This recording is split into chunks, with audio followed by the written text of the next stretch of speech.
বেশ ছোট তখন আমি, হয়তো তখন 6 পেরিয়ে 7। একজন বোকা মানুষকে রোজ দেখতাম সকাল দুপুর সন্ধ্যা রাতে। দিনের শেষে রাত নামলে সবাই যখন যেত ঘুমের দেশে, সেই নিছক বোকা মানুষটা বিছানা পেত হাজার কাজের শেষে। আবার রাত ফুরিয়ে সকাল হলে সবাই যখন আলসেমিকে জড়িয়ে থাকতো ঠায়, নিছক বোকা সেই মানুষটা তখন ব্যস্ত কাজে বাসি ঘরের ফাঁকা বারান্দায়। কখনো নিজের জন্য ভাবেনি এতটুকু, যত ত্যাগ সবটাই অন্যের সুখে। বোকা বলেই তবু হেসে গেছে কান্নার পাহাড় লুকিয়ে রেখে বুকে।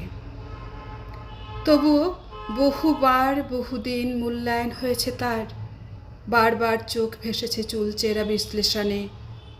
সে যে বোকা সংসারের মঙ্গলের জন্য, তাই সান্ত্বনার প্রলেপ দিয়েছে নিজের ক্ষত বিক্ষত মনে।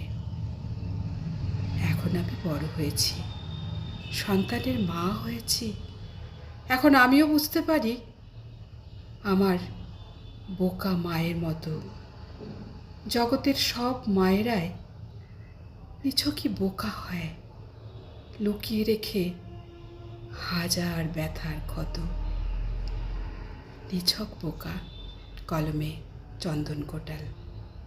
ভালো থাকুক মায়েরা, তোমার আমার পৃথিবীর সব মায়েরা ভালো থাকুক।